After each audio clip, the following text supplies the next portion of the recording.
Welcome to ஆக்கம் IAS academy. இந்த செஷனில் நம்ம எல்லாருமே பரபரப்பாக படிச்சுட்டு இருப்பீங்க. ஹெல்த் இன்ஸ்பெக்டர் எக்ஸாம் கிரேட் 2 அந்த எக்ஸாமுக்கான books list title wise syllabus wise என்னென்ன புக்ஸு நாம் படிக்கணும் அப்படின்ற ஒரு டீட்டெயில்டு ஒரு வியூவை இந்த செஷனில் நம்ம பார்ப்போம். ஸோ உங்களுக்கு நல்லாவே தெரியும், இந்த எக்ஸாம் தமிழ் 50 கொஸ்டின், 50க்கு 20 எடுத்தால் போதும், அது ரேங்கில் கால்குலேட் ஆகாது. மீதி இருக்கிற 100 கொஸ்டின்ஸ், அந்த 100 கொஸ்டின்ஸ் உங்களோட ரேங்கை டிசைட் பண்ணும். அதில் ஒரு சிலர்ஸ் உங்களுடைய எக்ஸ்பீரியன்ஸ் பேஸ் பண்ணி எக்ஸ்ட்ரா மார்க்ஸ், போனஸ் மார்க் கிட்டத்தட்ட ஒரு 5 மார்க்ஸ் 4 மார்க்ஸ்லாம் சர்டிஃபிகேட் வச்சுருப்பீங்க. ஒரு சிலர் பிஎஸ்டிஎம் சர்டிஃபிகேட் வச்சுருப்பீங்க, ஒரு சிலர் இங்கிலீஷ் மீடியம் படிச்சிருப்பீங்க. ஸோ அவங்கவுங்களும் அவங்கவுங்க ஹையரார்க்கி ஏற்றபடி உங்களுடைய கட் ஆஃப் மார்க் மாறுபடும். உங்களுடைய ரிசர்வேஷனுக்கு ஏற்றபடி கட் ஆஃப் மார்க் குறையலாம். ஸோ எதுவாக இருந்தாலும் ஹெல்த் இன்ஸ்பெக்டர் இந்த பேப்பர் 2 அந்த 100 கொஸ்டினில் உங்களுடைய டார்கெட் 80+, 80+ போடணும். அதுதான் உங்களுடைய டார்கெட்டாக இருக்கும். அந்த 80+ அடிக்கிறதுக்கு இந்த வீடியோ ரொம்ப ரொம்ப யூஸ்ஃபுல்லாக இருக்கும். இதன்படி பார்த்தீங்க அப்படின்னா உங்களுடைய என்னென்ன புக்ஸ் தேவையோ, உங்களுடைய ரெஃபரன்ஸ் புக், நீங்கள் டிப்ளமோவில் படித்த அந்த பேஸ் மெட்டீரியல், அதோட கரண்ட் எடிஷன், அது எல்லாமே இந்த வீடியோவில் நாங்கள் அப்லோட் பண்ணியிருக்கோம். 7 பிடிஎஃப்ஸ் இருக்கும். இந்த புக்ஸை நீங்கள் டவுன்லோட் பண்ணிக்கோங்க. சிலபஸோட டைட்டில் 21 டைட்டில். அந்த 21 டைட்டில்லேருந்து 100 கொஸ்டின்ஸ் கேட்பாங்க. இந்த 100 கொஸ்டின்ஸுக்கும் டைட்டில் வைஸ் நான் எந்தெந்த புக்கை ஃபாலோ பண்ணுறது அப்படின்னு பார்க்கும்போது, first 3 title anatomy and physiology, microbiology, medical and entomology and parasitology. So anatomy and physiology ரொம்ப ரொம்ப இம்பார்ட்டன்ட் கொஸ்டின்.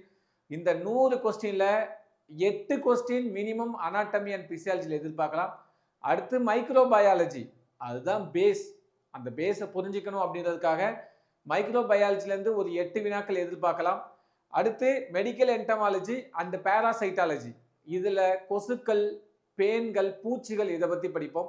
கொசுக்கள் இப்போ அதிகமான நோய் பரப்பிகளாக இருக்கிறதால அதை கட்டுப்படுத்தும் முறைகள் என்ன, எந்தெந்த வகைகள் கொசுக்களால் என்னென்ன நோய்கள் பரவுது, மலேரியா எப்படி பரவும், யானைக்கால் நோய் எப்படி பரவும், டெங்கு எப்படி பரவும், அந்த வியாதிகளை கட்டுப்படுத்துவதன் வழிமுறைகள். ஸோ அதனால் அதுலேயும் அதிக கேள்விகள் எதிர்பார்க்கலாம். இந்த 3 டைட்டில்லேருந்து மினிமம் 22லேருந்து 24 கொஸ்டின்ஸ் வரும். இதுக்கு எந்த புக்கை படிக்கணும் அப்படின்னா, நீங்கள் ஃபஸ்ட் இயரில் தாள் 1 படிச்சிருப்பீங்க, பேப்பர் 1, அந்த புக்கிலேருந்து 22 கொஸ்டின்ஸ் மினிமம் எதிர்பார்க்கலாம். ஸோ இந்த 3 டைட்டிலை மிக தெளிவாக படிச்சுக்கோங்க. இதில் முக்கியமானது அனாட்டமி அண்ட் பிசியாலஜியும் மைக்ரோபயாலஜியும் ஸ்கூல் புக்ஸில் நிறைய லெசன்ஸ் கவர் ஆகும். அது எந்தெந்த வகுப்பில் எந்தெந்த லெசன்ஸ் படிக்கணும் அப்படின்றதையும் இந்த வீடியோவில் முழுசாக பார்க்கலாம். நெக்ஸ்ட் டைட்டில் ஹைஜீன், அடுத்து environmental sanitation and waste management, bio waste management. அதுக்கடுத்து நியூட்ரிஷன் அண்டு நியூட்ரிஷன் எஜுகேஷன். இதில் பாருங்கள், ஹைஜீன்லேருந்து ஒரு 5 to 6 கேள்வி வரும். வேஸ்ட் மேனேஜ்மெண்ட்ல ஒரு 5 கேள்வி வரும். நியூட்ரிஷன் ரொம்ப ரொம்ப முக்கியமானது, நியூட்ரிஷன்லேருந்து ஒரு 6 கேள்வி வரும். இந்த 3 டைட்டில்லேருந்து மினிமம் 16லேருந்து 18 வினாக்கள் எதிர்பார்க்கலாம். இதுக்கு நான் என்ன புக்கு படிக்கணும் அப்படின்னா, நீங்கள் ஃபஸ்ட் இயர் படிக்கும்போது பேப்பர் 2 எழுதியிருப்பீங்க, முதலாம் ஆண்டு தாள் 2க்கான புத்தகம். அதுலேருந்து இந்த 3 டைட்டிலும் தெளிவாக கவர் ஆகும். இது இல்லாமல் இதில் நியூட்ரிஷன் அப்படின்ற டைட்டிலில் விட்டமின்ஸ், கார்போஹைட்ரேட்ஸ், தாது உப்புகள், இதை பற்றி ஸ்கூல் புக்லேயும் ஒரு சில லெசன்ஸ் இருக்குது. அது என்னென்ன லெசன்ஸ் அப்படின்றதையும் நாம் இந்த வீடியோவில் டீட்டெயிலாக கொடுத்துருக்கோம். நெக்ஸ்ட் பாருங்கள், introduction to public health and international regulation of health. அதுலேருந்து ஒரு 4 to 5 வினாக்கள் வரும். அடுத்து public health problems in India and Tamil Nadu, இந்தியாவிலையும் தமிழ்நாட்டிலையும் பொது சுகாதாரம் சார்ந்த சவால்கள் என்னென்ன இருக்குது அப்படின்றது.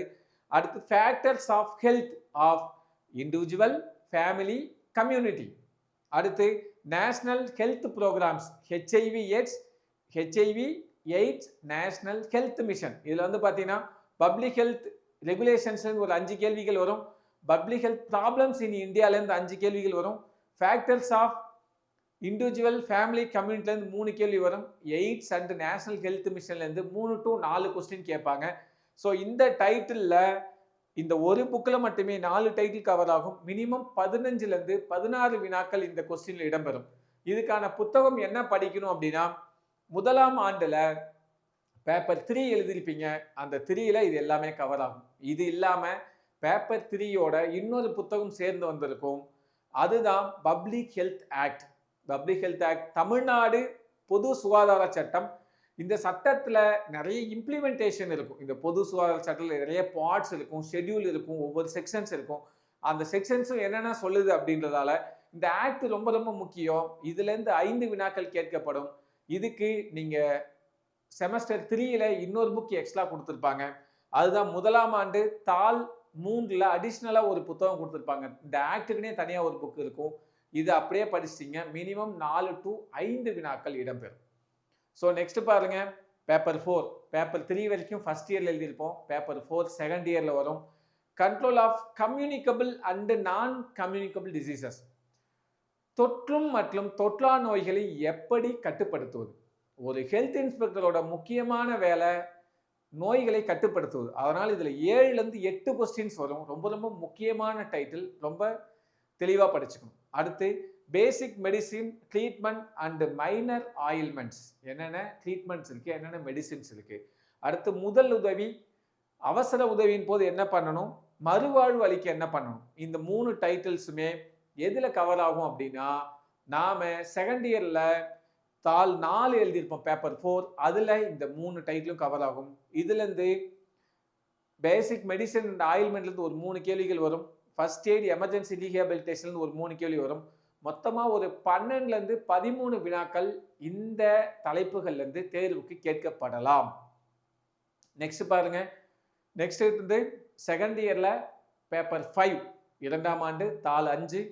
ஸோ இதில் வந்து ஃபஸ்ட்டு வந்து health vital statistics, health management information system, maintenance of records. என்னென்ன பதிவேடுகள் பராமரிக்கணும், ஆன்லைனில் எப்படி நம்ம ரெஜிஸ்ட்ரி மெயின்டைன் பண்ணணும். அடுத்து ரீப்ரொடக்டிவ் சைல்டு ஹெல்த், குழந்தைகள் நலன். அதுக்கடுத்து ஃபேமிலி வெல்ஃபேர், குடும்ப நலன் மற்றும் மக்கள் தொகை கட்டுப்பாடு, அது சார்ந்த வினாக்கள். மக்கள் தொகை பெரும் பிளவு ஆண்டு எது, மக்கள் தொகை கட்டுப்படுத்த 2000 கொள்கை 2000 பாப்புலேஷன் பாலிசி அது என்ன சொல்லுது. ஸோ இந்த மாதிரியான விஷயங்களை படிக்க வேண்டியிருக்கும். இந்த 3 டைட்டிலும் எங்கே கவர் ஆகும் அப்படின்னா, செகண்ட் இயரில் பேப்பர் 5ல் கவர் ஆகும். இதுலேருந்து 13 கேள்விகள் குறைஞ்சபட்சம் இடம்பெறலாம். இந்த பேப்பர் 5 புக்கை தெளிவாக படிச்சுக்கணும். நெக்ஸ்ட் பாருங்க, 2ஆம் ஆண்டு தாள் 6 பேப்பர் 6 தாள் 6. இதில் பிஹேவியரல் சயின்ஸ் நடத்தை இயல், இது வந்து சைக்காலஜிக்கல் சேர்ந்தது. அடுத்து கம்யூனிகேஷன் ஸ்கில்ஸ் அண்டு கவுன்சிலிங், அதுக்கடுத்து ஐஇசி எய்ட்ஸ் அண்ட் மீடியா, அடுத்து job responsibilities of health inspector. இந்த டைட்டில்ஸ் மொத்தம் 4 டைட்டில் கவர் ஆகும். இதில் சின்ன சின்ன டைட்டிலுங்கிறதால வினாக்கள் கம்மியாக தான் கேட்கப்படும். நடத்தையிலேருந்து 4 கேள்வி, கம்யூனிகேஷன் ஸ்கில்ஸ் 3, எய்ட்ஸ் அண்ட் மீடியாலேருந்து 3, ஜாப் ரெஸ்பான்சிபிலிட்டிஸ் ஆஃப் ஹெல்த் இன்ஸ்பெக்டர்லேருந்து 4. ஆக மொத்தம் 21 டைட்டிலும் டைட்டில் வைஸ் எவ்வளவு வினாக்கள் இடம்பெறும் அப்படின்னு டீட்டெயிலாக சொல்லியிருப்போம். எந்த டைட்டில் வெயிட்டேஜ் அதிகமாக இருக்கோ அந்த டைட்டிலை அதிக கான்சன்ட்ரேட் பண்ணி நீங்கள் படிச்சுக்கோங்க. ஸோ மொதல் விஷயம், உங்களுக்கு இந்த டைட்டில்ஸை வெயிட்டேஜ் அடிப்படையில் வரிசைப்படுத்துங்க. ஃபஸ்ட்டு 10 டைட்டிலுக்கு பயங்கர ஹெவி வெயிட்டேஜ் கொடுத்து அனைத்தையும் படிச்சுக்கோங்க. பின்னாடி இருக்க 10 டைட்டில் 11 டைட்டிலுக்கு நம்முடைய டிப்ளமோ புக்கில் என்ன இருக்கோ அந்த கண்டென்ட்டை மட்டும் படித்தால் போதுமானது. ஸோ இப்படி தெளிவாக 2ஆக வகைப்படுத்திக்கோங்க. இது இல்லாமல் வேறு என்னென்ன புத்தகங்கள் நான் படிக்கணும் அப்படின்னா, அதர் ரெஃபரன்சஸ். மொதல் விஷயம் ஸ்கூல் புக். நம்ம ஸ்கூல் புக்கில் நிறைய விஷயங்களுக்கு அது எதெல்லாம் கவர் ஆகும் அப்படின்னா, அனாட்டமிக்கு கவர் ஆகும், பிசியாலஜிக்கு கவர் ஆகும். அது இல்லாமல் communicable and non communicable diseases, microbiology, இந்த 4 டைட்டிலும் மிக அதிகமாக ஸ்கூல் புக்கில் கவர் ஆகும். அது ஸ்டாண்டர்ட் வைஸ் என்னென்ன பாடங்கள் அப்படின்னு நான் உங்களுக்கு சொல்கிறேன். இந்த ஸ்கூல் புக் உங்கள் கையில் இல்லை அப்படின்னா நம்ம வெப்சைட்லேயே PDF அழகாக டவுன்லோட் பண்ணிக்கலாம். அதுக்கான வெப்சைட் லிங்க் நோட் பண்ணிக்கோங்க, www.tntextbooks.in. இந்த வெப்சைட்டை நீங்கள் கிளிக் பண்ணிங்கன்னா ஒவ்வொரு பாடம் 6ஆம் வகுப்பு 7ஆம் வகுப்பு 8ஆம் வகுப்பு வயசு டைட்டில் வைஸ் இருக்கும். தமிழ் மீடியமுக்கும் புத்தகங்கள் இருக்கும், ஆங்கிலம் இங்கிலீஷ் மீடியமுக்கும் புத்தகங்கள் இருக்கும். டவுன்லோட் பண்ணிட்டு நான் என்ன டினோட் பண்ணணும் அந்த லெசன்ஸ்ல நம்மளுடைய சிலபஸ் சார்ந்து இருக்கக்கூடிய கண்டென்ட் மட்டும் படிச்சா போதும், முழு லெசனும் படிக்கணும் அப்படின்ற அவசியம் இல்லவே இல்லை. ஸோ ஃபர்ஸ்ட் பாருங்க, 6th அறிவியல் புக், எல்லாமே அறிவியல் புத்தகம் தான். அறிவியல் புத்தகத்தில் 6ஆம் வகுப்பு டேர்ம் 1, டேர்ம் 1ல லெசன் நம்பர் 6 உடல் நலமும் சுகாதாரமும் இந்த பாடம் படிச்சுக்கோங்க. அடுத்து டேர்ம் 2ல லெசன் நம்பர் 6 மனித உறுப்பு மண்டலங்கள். இது எங்க வரும் அப்படின்னா அனாட்டமி அண்ட் பிசியாலஜில வரும். நெக்ஸ்ட் பாருங்க 7ஆம் வகுப்பு, 7ஆம் வகுப்புல டேர்ம் 1ல பாடம் 6 உடல் நலமும் சுகாதாரமும். 7ஆம் வகுப்பு டேர்ம் 2ல அன்றாட வாழ்வில் வேதியியல், இதுல ஹார்மோன்கள் பத்தி நிறைய விஷயங்கள் இருக்கும், இதை படிச்சுக்கலாம். நெக்ஸ்ட் பாருங்க 8ஆம் வகுப்பு, 8ஆம் வகுப்புல மைக்ரோ பயாலஜி படிச்சுப்போம் இல்லையா, நுண்ணுயிரிகள், அதை பத்தி படிக்கலாம். உயிரினங்களின் ஒருங்கிணைவு, இதுல மனிதன் சார்ந்த தகவல்களை மட்டும் படிங்க. விலங்குகளின் இயக்கம், தசைகள் எலும்பு மண்டலங்கள் பற்றிய தகவல்கள் இருக்கும். வளரிளம் பருவமடைதல், இதுல பூ பெய்தல், வயதுக்கு வருதல், இது சம்பந்தமான ஹார்மோன்கள், சம்பந்தப்பட்ட ஹார்மோன்கள், இனப்பெருக்க ஹார்மோன்கள், இது பற்றிய கண்டென்ட் எல்லாமே இதுல இருக்கும் இந்த பாடத்துல. 9ஆம் வகுப்பு, 9ஆம் வகுப்புல பாடம் நம்பர் 20 விலங்குகளின் உறுப்பு மண்டலங்கள். இதுல மனிதர்களின் உறுப்பு மண்டலங்கள், செரிமான மண்டலம், கழிவு நீக்க மண்டலம், இனப்பெருக்க மண்டலம், இந்த தகவல்கள் வரும், அதை படிச்சுக்கலாம். அடுத்து 21 பாடம் நம்பர் 21 ஊட்டச்சத்து மற்றும் ஆரோக்கியம். இது எங்க வரும் அப்படின்னா நம்ம சிலபஸ்ல நியூட்ரிஷன் அப்படின்ற டைட்டில் இது கவர் ஆகும். அடுத்து நுண்ணுயிரிகளின் உலகம், இது நம்மளதுல மைக்ரோ பயாலஜி அப்படின்ற டைட்டில் கவர் ஆகும். நெக்ஸ்ட் பாருங்க 10ஆம் வகுப்பு, 10ஆம் வகுப்புல பாடம் நம்பர் 14 தாவர கடத்தல் மற்றும் விலங்குகளின் சுற்றோட்டம். விலங்குகளின் சுற்றோட்டம் அப்படின்னு வரும்போது தாவரவியல் பற்றி படிக்க வேண்டாம், மனிதர்கள் சம்பந்தப்பட்ட தகவல்கள் மட்டும் இந்த பாடத்துல படிச்சா போதும். அடுத்து 15 நரம்பு மண்டலம், நியூரான்கள், நரம்பு மண்டலங்கள் பத்தி மனித நரம்பு மண்டலம் தெளிவா படிச்சுக்கோங்க. அடுத்து 16 தாவர விலங்கு ஹார்மோன். இதுல ஹார்மோன்கள், விலங்கு ஹார்மோன் ரொம்ப ரொம்ப முக்கியம். அதுல மனிதர்களின் ஹார்மோன்கள் ரொம்ப ரொம்ப படிக்க வேண்டியிருக்கும். இது எல்லாமே அனாட்டமி அண்ட் பிசியாலஜில நிறைய விஷயங்கள் கவர் ஆகும். அடுத்து பாருங்க 17 தாவரங்கள் அண்ட் விலங்குகளில் இனப்பெருக்கம், மனிதர்களின் இனப்பெருக்க மண்டலங்களை பத்தி தெளிவா கொடுத்திருப்பாங்க. உடல் மற்றும் நோய்கள் ரொம்ப ரொம்ப முக்கியம். கம்யூனிகபிள், நான் கம்யூனிகபிள் டிசீசஸ், இந்த பாடம் ரொம்ப கவர் ஆகும்.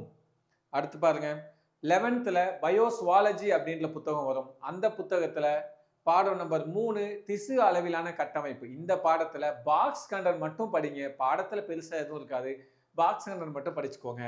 4வது பாடம் செரித்தல் மற்றும் உட்கிரகித்தல், மனிதனோட செரிமான மண்டலம் பத்தி தெளிவா கொடுத்திருப்பாங்க. குடல், மண்ணீரல், கல்லீரல் எல்லாமே தெளிவா கொடுத்திருப்பாங்க, அதை பத்தி தெளிவா படிச்சுக்கலாம். அடுத்து சுவாசம், நுரையீரல், நுரையீரல் தொடர்பான நோய்கள், உட்சுவாசம், வெளி சுவாசம், இது எல்லாமே இந்த பாடம் கொடுத்திருப்பாங்க. பாடம் நம்பர் 6 சுவாசம். பாடம் நம்பர் 7 உடல் திரவங்கள் மற்றும் சுற்றோட்டம், இதுல இரத்த மண்டலம் பத்தி தெளிவா கொடுத்திருப்பாங்க. பாடம் நம்பர் 7ல மனித இரத்த ஓட்ட மண்டலங்கள் தெளிவா படிச்சுக்கோங்க. அடுத்து பாடம் நம்பர் 8 கழிவு நீக்கம், மனிதர்களின் கழிவு நீக்க மண்டலம். பாடம் நம்பர் 9 இடப்பெயர்ச்சி அண்ட் இயக்கம், நரம்பு மண்டலம், தசைகள், எலும்பு மண்டலம் பத்தி தெளிவா கொடுத்திருப்பாங்க. 10வது பாடம் நரம்பு கட்டுப்பாடு அண்ட் ஒருங்கிணைப்பு, நியூரான்கள், அனாட்டமி அண்ட் பிசியாலஜியில் நிறைய கவர் ஆகும். வேதிய ஒருங்கிணைப்பு, ஹார்மோன்கள் பத்தி 11வது பாடத்துல தெளிவா கொடுத்திருப்பாங்க, வேதிய ஒருங்கிணைப்பு. அடுத்து 12th பயோஸ்வாலஜி, 12th புக்ல என்னென்ன பாடங்கள் கவர் ஆகும். மனித இனப்பெருக்கம் பாடம் நம்பர் 2, பாடம் நம்பர் 3 இனப்பெருக்க நலன், அதுல என்னென்ன இனப்பெருக்கம் சார்ந்து எப்படி சுகாதாரமா இருக்கணும், என்னென்ன நோய்கள் வரும், HIV AIDS, அதெல்லாம் தெளிவா கொடுத்திருப்பாங்க. அடுத்து பாடம் நம்பர் 4 மரபு கடத்தல், கொள்கைகள் மற்றும் மாறுபாடுகள். இந்த பாடத்துல பெருசா எதையும் படிக்க வேண்டாம். மனிதர்களின் இரத்த வகைகள், A positive, B positive, O positive, AB positive, AB negative, RH factor, இதை பத்தி தெளிவா கொடுத்திருப்பாங்க இந்த பாடத்துல. மனித இரத்த வகைகள் மட்டும் இதை படிச்சா போதும். அடுத்த பாடம் 7 மனித நலன் மற்றும் நோய்கள், தெளிவா படிச்சுக்கோங்க, அனைத்து நோய்களும் கண்டிப்பா படிச்சுக்கணும். அடுத்த டைட்டில் மனித நலனில் நுண்ணுயிரிகள், நுண்ணுயிரிகளின் பங்களிப்பு என்ன. ஸோ இந்த பாடங்கள் எல்லாமே மிக தெளிவா கொடுத்திருப்பாங்க. உங்களுக்கு நம்ம இன்ஸ்டியூட்ல டெய்லி கிளாஸஸ் போகும், கிளாஸஸ் டெய்லி 2 hours இருக்கும். நீங்க ஆன்லைன்லயும் படிச்சுக்கலாம், டைரக்டான சென்னையில நம்ம இன்ஸ்டியூட் லொகேஷன்ல வந்து படிச்சுக்கலாம். கிளாஸஸ் வந்து பாத்தீங்கன்னா ஆன்லைன் அண்ட் ஆஃப்லைன் ரெண்டுலேயும் கிளாஸஸ் போகும். டெய்லி ஈவினிங் ஆன்லைன் அப்படின்னா 7:30 to 9:30 கிளாஸஸ். தமிழ்நாட்டிலேயே டாப் இன்ஸ்டியூஷன்ல இருக்கக்கூடிய HODs, assistant professors plus retired deputy directors தான் கிளாஸஸ் எடுப்பாங்க. ரொம்ப மிக குவாலிட்டியாக கிளாஸஸ் இருக்கும். எக்ஸாம் பாயிண்ட் ஆஃப் வியூவில் அனைத்தையும் கவர் பண்ணி கொடுப்பாங்க. அடுத்து இந்த கிளாஸஸ் எப்படி இருக்கும்னா, எக்ஸாமுக்கு நாள் வரைக்கும் கிளாஸஸ் இருக்கும். உங்களுக்கு materials, group discussion, test batch அனைத்துமே கம்யூனிகேட் பண்ணலாங்க. இந்த எம்ஆர்பியோட ஹெல்த் இன்ஃபில் எக்ஸாமில் இங்கே நீங்கள் படிச்சீங்க அப்படின்னா உங்களுடைய கமிட்மெண்ட் நீங்கள் தெளிவாக கொடுக்கும் பட்சத்தில் நீங்கள் ஸ்டேட் டாப்பராக கூட வரதுக்கான வாய்ப்புகள் இருக்குது. ஒன்லைனர் நோட்ஸ் கொடுப்போம். டோட்டலாக 40 டெஸ்ட் நடக்கும். அதில் தமிழ் தகுதி தேர்வும் சேர்த்து இருக்கும். ஒரு 5 முழு மாதிரி தேர்வுகள் நடத்துவாங்க. இது அனைத்தையும் நீங்கள் அவைல் பண்ணிக்கோங்க. எக்ஸ்பர்ட்ஸோட கைடன்ஸ் தெளிவாக கிடைக்கும். ஸோ நம்முடைய கிளாஸ் எடுக்கக்கூடிய எல்லாருமே டாக்டர்ஸ், பிஹெச்டிஸ் முடித்தவங்க, ஒரு 10 to 15 இயர் ப்ரொஃபஸர்ஸ் இந்த ஃபீல்டு ஹெல்த் இன்ஃபெக்ட் ஃபீல்டில் தமிழ்நாடு ஃபுல்லாக அனைத்து யூனிவர்சிட்டிஸ் கல்லூரியிலும் வேலை பார்த்த ப்ரொஃபஸர்ஸ் தான் கிளாஸ் எடுப்பாங்க.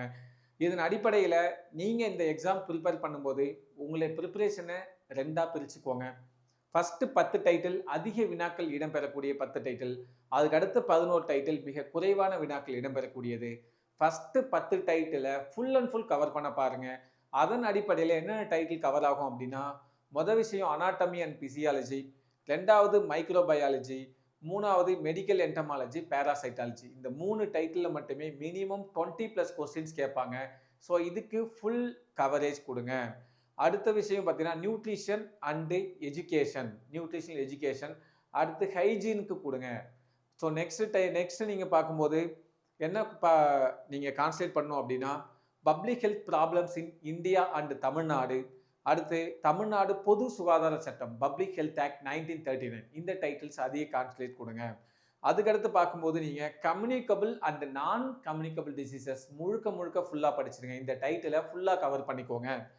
அடுத்து பார்க்கும்போது நீங்கள் பாப்புலேஷன் எஜுகேஷன், அடுத்து ரீப்ரொடக்டிவ் சைல்டு ஹெல்த், இந்த டைட்டில் கான்சன்ட்ரேட் கொடுங்க. அடுத்து நீங்கள் கான்சன்ட்ரேட் பண்ணும்போது job responsibilities of health inspector, இந்த 10 டைட்டில்ஸ்க்கு அதிகமான கான்சன்ட்ரேட் கொடுங்க. இந்த 10 மூலமாகவே minimum 65+ questions, minimum 60 question worst case cover ஆகும். இந்த 10 டைட்டில் அதிக கவனமோடு செலுத்துங்க. மீதி 11 டைட்டில் நம்மளுடைய செமஸ்டர் புக்கில் என்ன கண்டென்ட் இருக்கோ அதை மட்டும் படித்தா போதும். உங்களுக்கு இன்ச் பை இன்ச்சாக சொல்லித்தரத்துக்கும் கைட் பண்ணுறதுக்கும் நாங்கள் இருக்கோம். உங்களுக்கு எந்த டவுட்ஸ்னாலும் கீழே ஸ்க்ரோல் போல இருக்க நம்பருக்கு கால் பண்ணுங்கள். அனைத்தையுமே கிளியர் பண்ணுவாங்க. நீங்கள் அனைவரும் இந்த ஹெல்த் இன்ஸ்பெக்டர் தேர்வில் மாநில அளவில் முதலிடம் பெற்று குறைஞ்சபட்சம் ஃபஸ்ட்டு 100 ரேங்க்குள்ளே வரணும். அதுக்கு முழுக்க ஆக்கம் ஐஏஎஸ் அகாடமி உங்களுக்கு வழிகாட்டும். அனைவரும் தேர்வில் வெற்றி பெற வாழ்த்துக்கள். நன்றி. தேங்க்யூ.